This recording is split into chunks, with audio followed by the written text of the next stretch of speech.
ఇటీవల కేంద్ర ప్రభుత్వం ప్రకటించినటువంటి 2024-25 కేంద్ర బడ్జెట్లో ఆంధ్రప్రదేశ్ పునర్వ్యవస్థీకరణ చట్టాన్ని అనుసరించి మనకు రాజధాని నిర్మాణానికి ఫండ్స్ ఇస్తామన్నారు.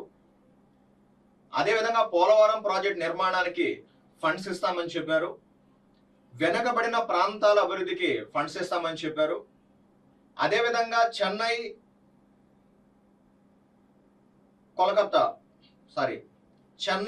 విశాఖపట్నం ఇండస్ట్రియల్ క్యారిడర్ని అభివృద్ధి చేస్తామని కూడా ప్రకటించారు. సో ఈ కాంటెక్స్ట్ లో దాని గురించి మనం మాట్లాడదాం. ఈ బడ్జెట్ లో ఆంధ్రప్రదేశ్ రాజధాని నిర్మాణం కోసం, అమరావతి నిర్మాణం కోసం 15,000 కోట్ల రూపాయలు ఇస్తామని చెప్పి సెంట్రల్ గవర్నమెంట్ ప్రకటించింది. ఈ 15,000 కోట్ల రూపాయల నుంచి గ్రాంట్ రూపంలో ఇస్తామని చెప్పలేదు. ఈ 15,000 కోట్ల రూపాయలని ప్రపంచ బ్యాంకు నుంచి కానీ, లేదా వివిధ ఫైనాన్షియల్ ఇన్స్టిట్యూషన్స్ బ్యాంకుల నుంచి కానీ, లేదనంటే IMF నుంచి కానీ, వాళ్ళు సెంట్రల్ గవర్నమెంట్ మేమే అరేంజ్ చేసేస్తామని చెప్పారు. అయితే దాని భవిష్యత్తులో చెల్లించాల్సినటువంటి బాధ్యత ఏపీ గవర్నమెంట్ది. అయితే ప్రస్తుతానికి వచ్చి సెంట్రల్ గవర్నమెంట్ మేము షూరిటీగా ఉండి మేమే 15,000 కోట్ల రూపాయలు ఇస్తాం, అవసరమైతే అదనంగా కూడా ఇస్తామని చెప్పారు. ఒకవేళ మనం ప్రపంచ బ్యాంకు నుంచి 15,000 కోట్ల రూపాయలని ఒకవేళ రాజధానికి ఇచ్చినా, మనం ఇప్పుడు ప్రపంచ బ్యాంకు నుంచి లేదా ఇతర ఫైనాన్షియల్ ఇన్స్టిట్యూషన్స్ నుంచి కానీ అప్పుగాని తీసుకుంటే, వరల్డ్ వ్యాప్తంగా ఉన్నటువంటి ఇన్స్టిట్యూషన్ నుంచి దాదాపు ఒక 30 సంవత్సరాలు 25 సంవత్సరాలు ఈ టెన్యూర్ అనేటువంటిది ఎక్కువ టైం ఉంటుంది. దాని మీద ఇంట్రెస్ట్ కూడా తక్కువగా ఉంటుంది. రెండోది, మనకు మారటోరియల్ లాంగ్ ఉంటుంది కాబట్టి వెంటనే చెల్లించాల్సినటువంటి అవసరం లేదు. అదిగాక ఇంట్రెస్ట్ కూడా తక్కువగా ఉంటుంది. అదే విధంగా రాజధానికి ఇచ్చేటువంటి 15,000 కోట్ల రూపాయలు ఫండ్స్ ఏవైతే ఉంటాయో ఇవి FRBM యాక్ట్ పరిధిలోకి కూడా రావు. సో ఈ 15,000 కోట్ల రూపాయలని మరియు సెంట్రల్ గవర్నమెంట్ ని ఏపీ గవర్నమెంట్ ఒకవేళ మళ్ళీ మనం పోయి కాస్త అడిగినట్లయితే ఎక్సీడ్ ఫండ్స్ కూడా ఇస్తామని వాళ్ళు చెప్పారు. దీంతో మనం ఏం చేయొచ్చు, ఈ రాజధాని ప్రాంతంలో ఇన్ఫ్రాస్ట్రక్చర్ ని బాగా కూడా అభివృద్ధి చేసుకోవచ్చు. ఒక విధాన సభని ఏర్పాటు చేసుకోవచ్చు, విధాన పరిషత్ కట్టుకోవచ్చు, హైకోర్టు కట్టుకోవచ్చు, సచివాలయం కట్టుకోవచ్చు. అదే విధంగా రోడ్లు కూడా నిర్మించుకోవచ్చు మంచిగా. ఇప్పుడు అనంతపూర్ అమరావతి ఎక్స్ప్రెస్ వేను కూడా నిర్మిస్తూ ఉన్నారు. మన రాజధానికి ఔటర్ రింగ్ రోడ్ను కూడా కట్టచ్చు. సో ఇలా అభివృద్ధి చేసినందువల్ల ఏమవుతాయంటే, ఈ సాఫ్ట్వేర్ కంపెనీలు కావచ్చు, హార్డ్వేర్ కంపెనీలు కావచ్చు, ఇతర రకాలైనటువంటి ఇన్స్టిట్యూషన్స్ అక్కడ ప్రారంభించి ఎంప్లాయ్మెంట్ జనరేషన్ అవుతుంది. సో వెల్ఫేర్ అనేటువంటిది పెరుగుతుంది. అదేవిధంగా రాజధాని అభివృద్ధి చెందే కొంది చుట్టుపక్కల పరిశ్రమలు కూడా వస్తాయి. పరిశ్రమలు వచ్చినందువలన, సో ప్రొడక్షన్ స్టార్ట్ చేసినందువలన ప్రభుత్వానికి పన్నుల రూపంలో వచ్చేటువంటి రాబడి పెరుగుతుంది. సో ప్రభుత్వానికి వచ్చేటువంటి రాబడి పెరిగే కొద్దీ ఆ డబ్బుల్ని పేదరిక నిర్మూలన కోసం ఖర్చు పెట్టడానికి కూడా అవకాశం అనేటువంటిది ఉంటుంది. అయితే కేంద్ర ప్రభుత్వం తీసుకున్నటువంటి ఈ నిర్ణయం మనకు కాస్త ఏపీకి మంచి జరిగే విధంగా ఉందని మనం అనుకోవచ్చు. చంద్రబాబు నాయుడు గారు ఏపీ సీఎం నిన్న విధానసభలో కూడా చాలా స్పష్టంగా ప్రకటించారు. వెంటిలేటర్లో ఉన్నటువంటి ఆంధ్రప్రదేశ్కి కేంద్ర ప్రభుత్వం ప్రకటించినటువంటి ఈ నిర్ణయం అనేటువంటిది హర్షించదగ్గ విషయం అని చెప్పేసి మన పవన్ కళ్యాణ్ గారు, డిప్యూటీ సీఎం గారు, ఏపీ సీఎం గారు కూడా మన విధానసభలో ప్రకటించడం జరిగింది. అయితే దీన్ని మనకు ఏపీ బైఫర్కేషన్ యాక్ట్ లో కూడా వీళ్ళు చాలా స్పష్టంగా చెప్పి ఉన్నారు మనకు. సో సెక్షన్ నెంబర్ 94 లో చాలా స్పష్టంగా చెప్పి ఉన్నారు. సో మనకు ఈ 94 లో సెక్షన్ నెంబర్ 1 అని అంటే section number 94 clause 1, section number 94 clause 2, section number 94 clause 3, section number 94 clause 4, ఇలా 4 ఉంటాయి ఈ సెక్షన్ నెంబర్ 94 లో. సో ఇందులో చాలా స్పష్టంగా కూడా వాళ్ళు మనకు చెప్పున్నారు. సో ఇక్కడ ఈ మూడో దాంట్లో చెప్పున్నారు. సెక్షన్ నెంబర్ 94 క్లాస్ 3 ఏం చెప్పున్నారంటే, విధానసభ నిర్మాణం కోసం, విధాన పరిషత్ నిర్మాణం కోసం, రాజ్ భవన్ నిర్మాణం కోసం, అదే విధంగా సచివాలయం నిర్మాణం కోసం, అంటే సింపుల్ గా చెప్పాలంటే రాజధాని నిర్మాణం కోసం మేము నిధులు ఇస్తామని చెప్పారు. ఓకేనా, నిధులు ఇస్తామని చెప్పేసి ఆల్రెడీ ఇక్కడ చెప్పున్నారు కనుక మనకు వాళ్ళు ఇప్పుడు 15,000 కోట్ల రూపాయలు మనకి ఇచ్చారు. చాలా హర్షించదగ్గటువంటి విషయం. అదే విధంగా ఈ సెక్షన్ నెంబర్ 94 క్లాస్ 2 లో చాలా స్పష్టంగా చెప్పున్నారు, వెనకబడిన ప్రాంతాల అభివృద్ధికి మేము ప్రత్యేకమైన గ్రాంట్స్ ఇస్తామని చెప్పున్నారు. ఓకేనా, వెనకబడిన ప్రాంతాల అభివృద్ధి కోసం మేము నిధులు ఇస్తామని చెప్పి మనకు చెప్పున్నారు. సెక్షన్ నెంబర్ 94 క్లాస్ 2 లో చెప్పున్నారు. అయితే 2014 సంవత్సరం ఫిబ్రవరి 20న ఈ ఏపీ రీఆర్గనైజేషన్ బిల్ ఏదైతే ఉంటుందో ఈ బిల్లుని రాజ్యసభలో చర్చించేటప్పుడు ఆ రోజు ప్రధానమంత్రి అనేటువంటి ఆయన మనకి ఏం చెప్పారనంటే, మేము వెనకబడిన ప్రాంతాలు ఎస్పెషల్లీ రాయలసీమలో ఉన్నటువంటి 4 జిల్లాలు, అదే విధంగా ఉత్తర కోస్తాలో ఉన్నటువంటి 3 జిల్లాలు, అంటే ఉమ్మడి జిల్లాలు మనం ఇప్పుడు రీఆర్గనైజేషన్ చేసిన తర్వాత కాదు మాట్లాడుతుండేది.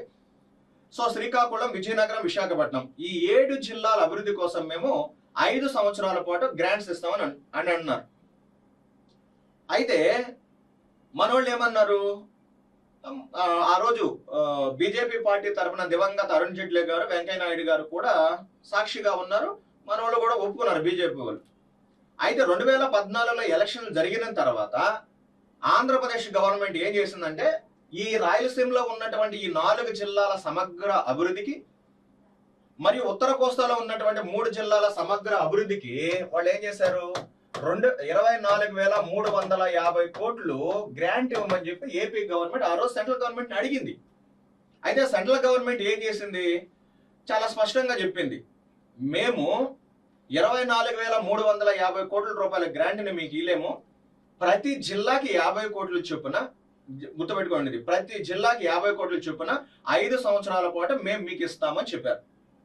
ఇలా మనకి ఏం చేసినారంటే ఆల్మోస్ట్ గతంలో వాళ్ళు 1750 కోట్లు గ్రాంట్ ఇచ్చారు ఈ 7 జిల్లాల సమగ్ర అభివృద్ధికి ఆ రోజులలో. అయితే ఇప్పుడు ఈ బడ్జెట్ లో ఏం చెప్పారనంటే, ఉమ్మడి 7 జిల్లాలు ఉన్నాయి కదా, రాయలసీమలో ఉన్నటువంటి చిత్తూరు, అనంతపురం, కడప, కర్నూలు, ఉత్తర కోస్తాలో ఉన్నటువంటి 3 జిల్లాలు శ్రీకాకుళం, విజయనగరం, విశాఖపట్నం ఈ 3 జిల్లాలు అంటే మొత్తం 7, దీంతో పాటు ప్రకాశం జిల్లాకి కూడా అంటే మొత్తం 8 జిల్లాలకి సంవత్సరానికి 50 కోట్ల చొప్పున ఈ 5 సంవత్సరాల పాటు మేము గ్రాంట్స్ ఇస్తామని కూడా చెప్పారు. అంటే ఏపీ బైఫర్కేషన్ యాక్ట్ లో వాళ్ళు చెప్పినట్లు, కేంద్ర ప్రభుత్వం చెప్పినట్లు రాజధాని అభివృద్ధికి నిధులు ఇస్తామని చెప్పారు, వెనకబడిన ప్రాంతాల అభివృద్ధికి కూడా నిధులు ఇస్తామని చెప్పారు. అదే విధంగా మనకు ఏపీ రీఆర్గనైజేషన్ యాక్ట్ లో సెక్షన్ నెంబర్ 90 అని చెప్పి ఒక సెక్షన్ ఉంది. ఇది పోలవరం ప్రాజెక్ట్ ఒక జాతీయ ప్రాజెక్ట్ అని చెప్పి మనకు చాలా స్పష్టంగా చెప్తా ఉంది. సో ఇది జాతీయ ప్రాజెక్ట్ అంటే కేంద్ర ప్రభుత్వమే నిర్మించాలి. అయితే 2014 సంవత్సరంలో కేంద్ర ప్రభుత్వం ఏపీ గవర్నమెంట్కి ఏం చెప్పిందనంటే, మీరు కట్టండి, మొదట మీరు ఖర్చు చేయండి, ఆ ఖర్చు చేసినటువంటి నిధుల్ని అంటే యూసీలు ఉంటాయి కదా, యూటిలైజేషన్ సర్టిఫికేట్, ఆ యూసీల నుంచి మాకు పంపించండి, మేము దాని ప్రకారం రీఫండింగ్ మీకు చేస్తామని అన్నారు. అయితే ఆ రోజు 2014 సంవత్సరంలో పోలవరం ప్రాజెక్ట్ అనేటువంటి దాన్ని కట్టడానికి టెండర్లో ప్రకటిస్తే నవయుగ ఇంజనీరింగ్ కంపెనీ అనేటువంటిది కడతామని ముందుకు వచ్చారు, దానికి ఇచ్చారు. ఆ తర్వాత 2019 సంవత్సరంలో గవర్నమెంట్ ఏం చేసిందంటే, అప్పుడు గెలిచినటువంటి వైఎస్ఆర్సీపీ గవర్నమెంట్ మళ్ళీ రీటెండరింగ్ విధానానికి వెళ్ళింది. రీటెండరింగ్ విధానానికి వెళ్ళిన తర్వాత ఈసారి మెగా ఇంజనీరింగ్ సంస్థ అనేటువంటిది నవయుగ ఇంజనీరింగ్ సంస్థ కంటే మేము తక్కువగా కడతాం, ఆల్మోస్ట్ ఒక 1000 కోట్ల దాకా మీకు గవర్నమెంట్కి లాభం చేకూరుస్తామని చెప్పి వాళ్ళు ప్రకటించారు ఆ రోజు. తర్వాత ఆ మెగా ఇంజనీరింగ్ సంస్థకి ఇచ్చింది. అయితే ప్రస్తుతానికి ఈ రోజు కూడా పోలవరం ప్రాజెక్ట్ కడతా ఉండేది మెగా ఇంజనీరింగ్ సంస్థ. ఇంకా మళ్ళీ ఎవరికి కూడా ఇప్పుడు అధికారంలోకి వచ్చినటువంటి టీడీపీ నేతృత్వంలో ఉన్నటువంటి కూటమి ఎవరికి కూడా ఇవ్వలేదు. అయితే ఈ పోలవరం ప్రాజెక్ట్ నిర్మాణానికి కూడా మేము నిధులు ఇస్తామని చెప్పారు, మొత్తం దాని ఎంత ఖర్చు అయితే అంత ఇస్తామని చెప్పారు వాస్తవంగా. అయితే ఇప్పుడు మీరు చూడాల్సినటువంటి అంశం ఏంటంటే, మనము 2017-18 ఇది ఒకసారి జాగ్రత్తగా చూడండి. 2017-18 ధరల్లో పోలవరం ప్రాజెక్టు నిర్మాణానికి అయ్యేటువంటి మొత్తం ఖర్చు చేసి 55,548 కోట్లుగా మన ఏపీ గవర్నమెంట్ అనేటువంటి ఒక డిపిఆర్ ని తయారు చేసి సెంట్రల్ గవర్నమెంట్ ఇచ్చింది. అయితే సెంట్రల్ గవర్నమెంట్ దాన్ని ఇంకా పూర్తిగా ఆమోదించలేదులే కానీ సూత్రప్రాయంగా ఆమోదించి ఉంది దీన్ని. ఓకేనా, రైట్. అయితే దీన్ని ఈ ఫండింగ్ ఉంది కదా, దీనికి 2 డిపిఆర్లు తయారు చేశారు. సో మొదటి దశ డిపిఆర్ అన్నారు, డీటెయిల్ ప్రాజెక్ట్ రిపోర్ట్ అన్నారు. అదే విధంగా సెకండ్ స్టేజ్, ఓకేనా, రెండవ దశ డిపిఆర్ అని అన్నారు. అయితే మొదటి దశ డిపిఆర్ అంటే మొదటి దశలో భూసేకరణ కావచ్చు, రీహాబిలిటేషన్ కావచ్చు. సో ఇలాంటి ఉంటాయి కదా చిన్న చిన్న పనులు. ఏదైనా ఒక ప్రాజెక్ట్ కట్టాలనుకున్నప్పుడు అక్కడ భూసేకరణ జరపాలా, అక్కడ ఎవరైనా గిరిజనులు కానీ ఇతర వాళ్ళు కానీ నివసిస్తుంటే వాళ్ళని అక్కడి నుంచి తీసుకొని పోయి వేరే దగ్గర షిఫ్టింగ్ చేయాలా, వాళ్ళకి గృహ వసతి కల్పించాలా, అదేవిధంగా వాళ్ళకి నష్టపరిహారం ఇవ్వాలా, ఇవన్నీ ఉంటాయి కదా రీహాబిలిటేషన్ అని అంటాం. సో వీటన్నిటికీ గాను మొదటి దశలో సో మొదటి డిపిఆర్ ప్రకారం ఎంత అని చెప్పి ఖర్చు అన్నారంటే వీళ్ళు ఆల్మోస్ట్ మనం కానీ చూసినట్లయితే సో 30,436.95 కోట్లు మొదటి దశలో ఖర్చు అవుతుందని చెప్పారు, మొదటి దశ డిపిఆర్కి. అయితే ఇక్కడ వాస్తవంగా మనం గమనించాల్సినటువంటి అంశం ఏంటంటే పోలవరం ప్రాజెక్ట్ అనేటువంటిది 2014వ సంవత్సరంలో ఉమ్మడి ఆంధ్రప్రదేశ్ విభజన చెందిన తర్వాత ఈ ఏపీ రీఆర్గనైజేషన్ యాక్ట్ లోని సెక్షన్ నెంబర్ 90 ప్రకారం దీన్ని నేషనల్ ప్రాజెక్ట్ ప్రకటించారు. గతంలో ఏపీ గవర్నమెంట్ దీన్ని కట్టుకుంటా ఉండిందన్నమాట 2014 కంటే మునుపు. ఈ 2014 కంటే మునుపు ఏపీ గవర్నమెంట్ తన సొంత ఫండ్స్ అంటే 2014 కంటే మునుపు ఎంత ఖర్చు చేసిందంటే 4,730 కోట్లు ఆల్రెడీ మన సొంత ఫండ్ అని ఖర్చు చేస్తున్నాం దీనికి, పోలవరం ప్రాజెక్ట్ అనేటువంటి దానికి. ఈ పోలవరం ప్రాజెక్టుకి మనకు ఖమ్మం జిల్లాలో అంటే ఉమ్మడి ఆంధ్రప్రదేశ్ లో ఖమ్మం జిల్లాలో శ్రీరాముల వారి టెంపుల్ ఉంటుంది, మీ అందరూ కూడా తెలుసు, రామాలయం అంటుంటారు. ఈ పోలవరం ప్రాజెక్ట్ కడితే ఆ నీళ్లు రాముని యొక్క పాదాలు బ్యాకిష్ వాటర్ ఆయన తగలుతాయి కాబట్టి దాన్ని శ్రీరామ పాద సాగర్ ప్రాజెక్ట్ అని కూడా పిలిచేవారు. దానికి ఇంకొక పేరు ఇందిరా సాగర్ ప్రాజెక్ట్ అని కూడా పిలిచేవారు గతంలో. ఇప్పుడు పోలవరం ప్రాజెక్ట్ అని పిలుస్తున్నాం. గతంలో ఎంత ఖర్చు చేస్తున్నాం 2014 కంటే మునుపు 4,730 కోట్లు మన సొంత ఫండింగ్ ఖర్చు చేశాను. అయితే సెంట్రల్ గవర్నమెంట్ ఏం చెప్తుంది, మొదటి దశ డిపిఆర్ కి ఎంత 30,436 కోట్లు ఖర్చు అవుతుంది కదా. ఇందులో ఆల్రెడీ 2014 కంటే మునుపు మీరు ఆల్మోస్ట్ 4,730 కోట్లు ఖర్చు చేశారు కదా. సో దాన్ని మేము చెల్లించమేక నేషనల్ ప్రాజెక్ట్ గా ప్రకటించింది మేము 2014లో. ఆ 2014 నుంచి అయినటువంటి ఖర్చునే మేము మీకు ఇస్తామని అన్నారు. అంటే ఈ 30,000 కోట్లలో ఈ 4,730 కోట్లు కానీ తీసేసినాం అనుకో మనం, అప్పుడు ఎంత అవుతుంది మొత్తం? సో 25,706 కోట్లు అవుతుంది. ఓకేనా, రైట్. అంటే మొదటి దశలో కేంద్ర ప్రభుత్వం మనకి ఇవ్వాల్సింది. అయితే ఈ 25,706 కోట్లలో సెంట్రల్ గవర్నమెంట్ ఆల్రెడీ మనకి ఇప్పటికి 15,146 కోట్లు ఇచ్చేసింది, మనకు ఇచ్చేస్తుంది ఆల్రెడీ. అంటే ఇప్పుడు ఈ 25,000 కోట్లలో 15,146 కోట్లు ఇచ్చిందంటే ఇంకెంత ఇవ్వాల్సి వస్తుంది మనకు? ఆల్మోస్ట్ ఒక 10,559 కోట్లు ఇంకా మనకి ఇవ్వాలి. వాళ్ళు ఎంత ఇవ్వాలి? 10,559 కోట్లు వాళ్ళు ఇవ్వాలి. ఇది మొదటి దశలో సెంట్రల్ గవర్నమెంట్ పోలవరం ప్రాజెక్ట్ కట్టడానికి ఇవ్వాల్సినటువంటి డబ్బు. అయితే ఇప్పుడు ఇందాకే నేను మీకు మాట్లాడాను, మొత్తం అంటే మొదటి దశ రెండవ దశ మొత్తానికి కలిపితే ఎంత దీని ఖర్చు? సో 55,548 కోట్లు కదా. సో ఇప్పుడు మొదటి దశలో వచ్చి 30,436 కోట్లు అన్నారు. ఇంకా రిమైనింగ్ రెండవ దశలో మిగతా ఫండింగ్ అవుతుంది అన్నమాట దీన్ని కట్టడానికి. సో దానికి స్పిల్వే కట్టాలి, డయాఫ్రమ్ కట్టాలి, ఓకేనా, డయాఫ్రమ్ వాల్ అనేటువంటి దాన్ని కట్టాలి. సో అదే విధంగా దీని నుంచి మనం పవర్ కూడా తయారు చేస్తా ఉన్నాం. ఆల్మోస్ట్ 960 మెగావాట్ విద్యుత్ అనేటువంటి దాన్ని కూడా తయారు చేస్తా ఉన్నాం. సో 2 కాలువలు నిర్మిస్తా ఉన్నాం, ఎడమ కాలువ కుడి కాలువ అని చెప్పి మీ అందరూ కూడా తెలుసు. సో ఎడమ కాలువ ద్వారా ఉత్తర కోస్తాలో ఉన్నటువంటి ఆ 3 జిల్లాలకు లబ్ధి చేయాలనుకుంటా ఉన్నాం. అదేవిధంగా కుడి కాలువ ద్వారా కృష్ణా డెల్టాకి నీళ్లు అందించాలనుకుంటా ఉన్నాం. రాయలసీమకు కూడా సాగునీరు త్రాగునీరు అందించాలని చెప్పి మనం అనుకుంటా ఉన్నాం. ఓకేనా, రైట్. జనరల్ గా ఇది బడ్జెట్ గురించి కాబట్టి మీకు ఓవరాల్ ఒక స్ట్రక్చర్ ఇస్తున్నాను.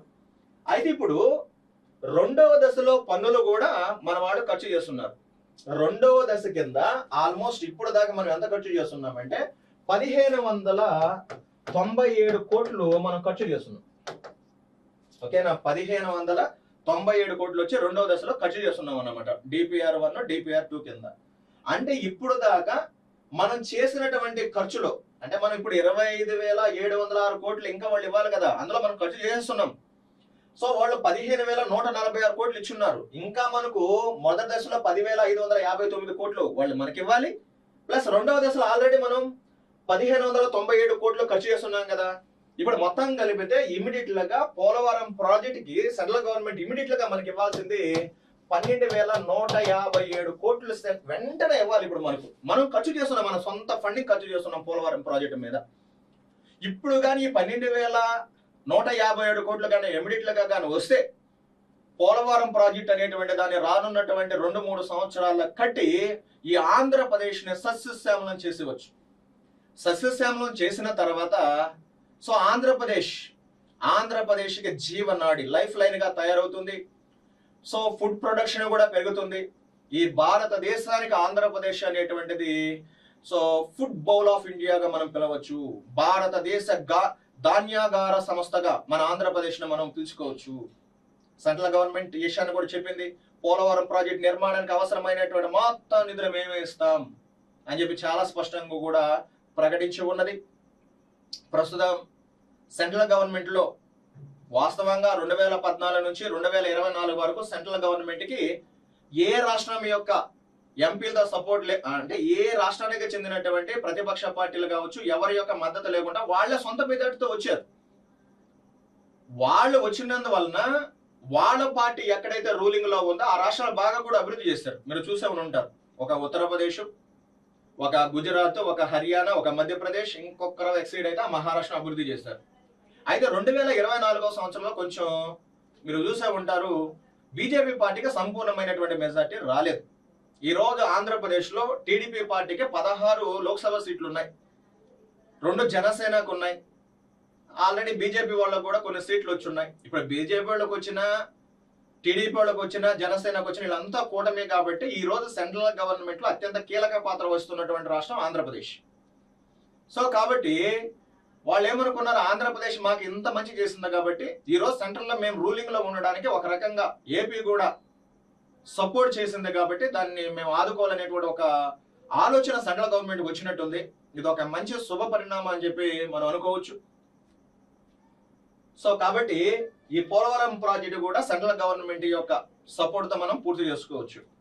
అయితే ఇక ఇంకొక అత్యంత ముఖ్యమైనటువంటి అంశం ఏంటంటే, కేంద్ర ప్రభుత్వం ఈ బడ్జెట్ లో ఒక స్కీమ్ తీసుకొచ్చిందంటే, దాని పేరే పూర్వోదయ ప్రణాళిక అని అంటారు. పూర్వోదయ ప్లాన్ అని పిలుస్తారు. ఈ పూర్వోదయ ప్లాన్ లో కూడా ఏపీని చేర్చిందనమాట సెంట్రల్ గవర్నమెంట్. ఏది పూర్వోదయ ప్లాన్ అంటే, ఇగో ఈ ఈస్ట్ నుండి తూర్పున భారతదేశానికి తూర్పున ఒక 5 రాష్ట్రాలు ఉంటాయి. ఓకేనా, ఒక 5 రాష్ట్రాలు తీసుకున్నది. ఒకటి వచ్చి వెస్ట్ బెంగాల్, 2 వచ్చి ఒరిస్సా, 3 వచ్చి ఆంధ్రప్రదేశ్, 4 వచ్చి బీహార్. ఓకేనా, బీహార్. నెక్స్ట్ 5వది వచ్చి జార్ఖండ్. ఈ 5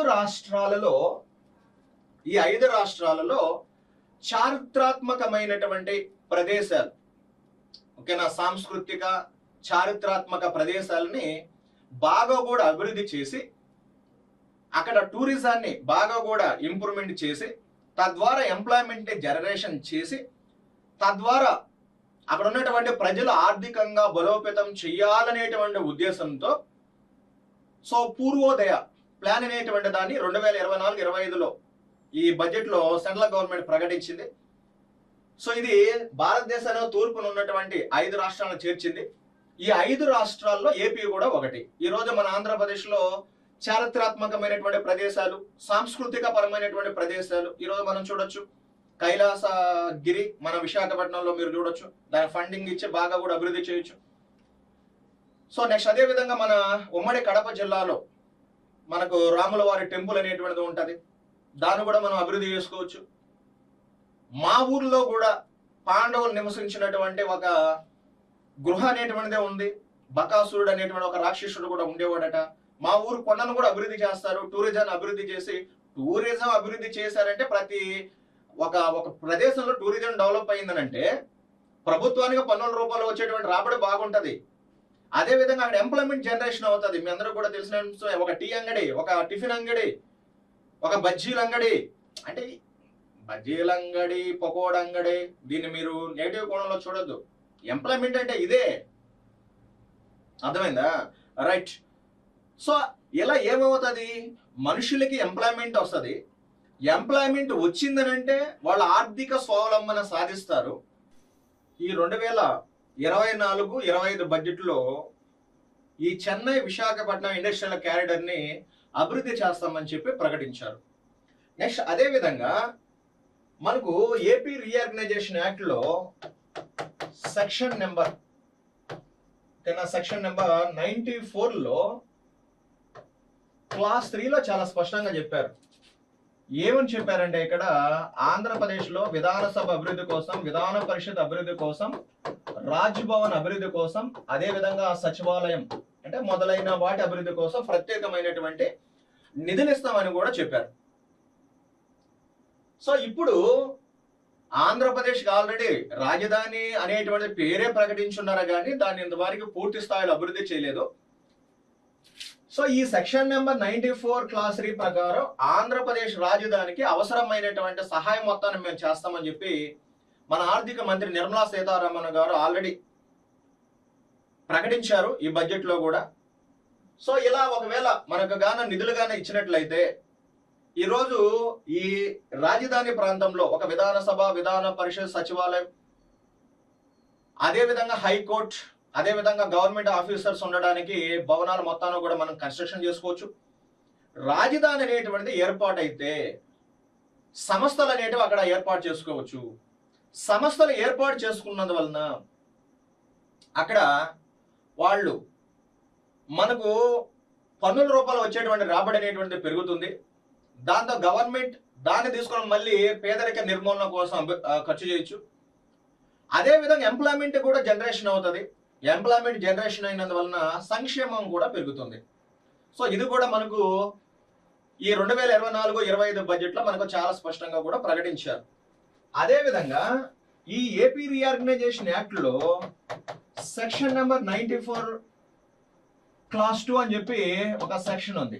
దీంట్లో ఏం చెప్పారంటే ఆంధ్రప్రదేశ్లో అదేవిధంగా తెలంగాణలో వెనకబడినటువంటి ప్రాంతాల అభివృద్ధి కోసం ప్రత్యేకమైనటువంటి గ్రాంట్స్ ఇస్తామని చెప్పి ప్రకటించారు. రాయలసీమలో ఉన్నటువంటి 4 జిల్లాల సమగ్ర అభివృద్ధికి, ఉత్తర కోస్తాలో ఉన్నటువంటి 3 జిల్లాల సమగ్ర అభివృద్ధికి నిధులు ఇస్తామని చెప్పేసి ఈ సెక్షన్లో చెప్పారు. అయితే 2014వ సంవత్సరంలో ఆనాడు ఏపీ సీఎంగా ఉన్నటువంటి చంద్రబాబు నాయుడు గారు ఈ 7 జిల్లాల సమగ్ర అభివృద్ధి కోసం మొత్తం 24,350 కోట్లు ఇవ్వమని చెప్పి అడిగితే వాళ్ళు ఏం చెప్పారు ఆ రోజుల్లో 2014 సంవత్సరంలో 24,350 కోట్లు ఇవ్వడం అనేటువంటిది సాధ్యం కాదు. ప్రతి జిల్లాకి 50 కోట్లు చొప్పున అంటే సంవత్సరానికి 350 కోట్లు చొప్పున 5 సంవత్సరాల పాటు మీకు ఇస్తామని చెప్పి ప్రకటించారు. అయితే వాళ్ళు మనకు ఆ 7 జిల్లాల అభివృద్ధికి గ్రాంట్స్ వచ్చి 1,750 కోట్లు ఈ రోజు నాటికి ఇచ్చి ఉన్నారు. అయితే ఇప్పుడు ఈ బడ్జెట్లో ఏం చెప్పారు, రాయలసీమలో ఉన్నటువంటి 4 జిల్లాలు, నేను ఉమ్మడి జిల్లాల గురించి మాట్లాడుతున్నాను, ప్రస్తుతం ఉన్నటువంటి జిల్లాల గురించి కాదు, చిత్తూరు, కడప, అనంతపూరు, కర్నూలు ఈ 4 జిల్లాలు, ఉత్తర కోస్తాలో ఉన్నటువంటి 3 జిల్లాలు శ్రీకాకుళం, విజయనగరం, విశాఖపట్నం ఈ 3 జిల్లాలు, ఈ 7 జిల్లాలతో పాటు ఈసారి ప్రకాశం జిల్లాను కూడా ప్రకటించారు. మొత్తం ఈ 8 జిల్లాల సమగ్ర అభివృద్ధికి ప్రతి సంవత్సరం కూడా ప్రతి జిల్లాకి 50 కోట్ల చొప్పున అంటే 8 జిల్లాలకి 400 కోట్లు వస్తుంది అన్నమాట. మొత్తం ఈ 5 సంవత్సరాల పాటు చెల్లిస్తామని చెప్పి ప్రకటించారు. ఇది చాలా హర్షించదగ్గటువంటి విషయం. ఇవే ప్రేమ అభిమానాలు అనేటివి సెంట్రల్ గవర్నమెంట్ ఆంధ్రప్రదేశ్ పట్ల, ఇదే విధంగా మన తెలంగాణ పట్ల కూడా కలిగి ఉండాలని చెప్పి నేను మనస్ఫూర్తిగా కోరుకుంటున్నాను. ఈరోజు ఆంధ్రప్రదేశ్లో పారిశ్రామిక అభివృద్ధి కోసం కూడా మేము కృషి చేస్తామని చెప్పి బడ్జెట్లో సెంట్రల్ గవర్నమెంట్ చాలా స్పష్టంగా కూడా ప్రకటించింది. అదేవిధంగా ఏపీ రీఆర్గనైజేషన్ యాక్ట్లో ఉన్నటువంటి షెడ్యూల్ నెంబర్ 13లో పేర్కొన్నటువంటి ఇన్స్టిట్యూషన్స్ ఏవైతే ఉంటాయో వాటన్నిటిని కూడా మేము ఏర్పాటు చేస్తామని చెబుతూ విశాఖపట్నంలో ఏర్పాటు చేసినటువంటి Indian institute of petroleum and energy అనేటువంటి సంస్థకి 168 కోట్లు కూడా ఈ బడ్జెట్ లో కేటాయించడం జరిగింది. ఇది చాలా హర్షించదగ్గటువంటి విషయం. ఇది ఈ బడ్జెట్ లో ఉన్నటువంటి ప్రధానమైనటువంటి అంశాలు ఏపీ రీఆర్గనైజేషన్ యాక్ట్ కి సంబంధించి.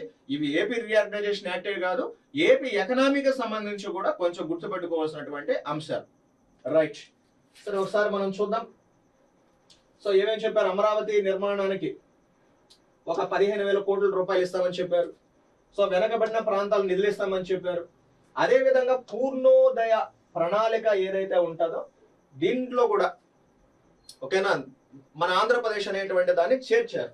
ఏంది పూర్ణోదయ ప్రణాళిక అంటే ఒకసారి చూడండి. ఇప్పుడు భారతదేశానికి ఈ తూర్పున ఉన్నాయి కదా ఒక 5 రాష్ట్రాలు. సో 1, 2, 3 అదే విధంగా 4, 5. సో ఒకటి వచ్చి వెస్ట్ బెంగాల్, నెక్స్ట్ రెండవది వచ్చేసి ఒరిస్సా, నెక్స్ట్ అదే విధంగా మూడవది వచ్చి ఆంధ్రప్రదేశ్, నాలుగవది వచ్చేసి జార్ఖండ్, నెక్స్ట్ ఐదవది వచ్చేసి సో బీహార్. ఈ 5 రాష్ట్రాల్లో సాంస్కృతిక పరమైన చారిత్రాత్మకమైనటువంటి ప్రదేశాలను సమగ్రంగా అభివృద్ధి చేసి అక్కడ పర్యాటకాన్ని బాగా కూడా మెరుగుపరిచి తద్వారా రాష్ట్రాలని ఆర్థికంగా బలోపేతం చేయాలి, అక్కడ ఉన్నటువంటి ప్రజలు ఆర్థికంగా బలోపేతం కావాలి అనేటువంటి ఉద్దేశంతో సో మనకు సెంట్రల్ గవర్నమెంట్ అనేటువంటి ఈ బడ్జెట్ లో ప్రవేశపెట్టినటువంటి ఒక స్కీమ్ పేరు పూర్వోదయ ప్రణాళిక అని పిలుస్తారు.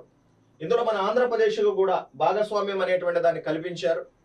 ఈ రోజు మనకు మీ అందరికీ కూడా తెలుసు, మన విశాఖపట్నంలో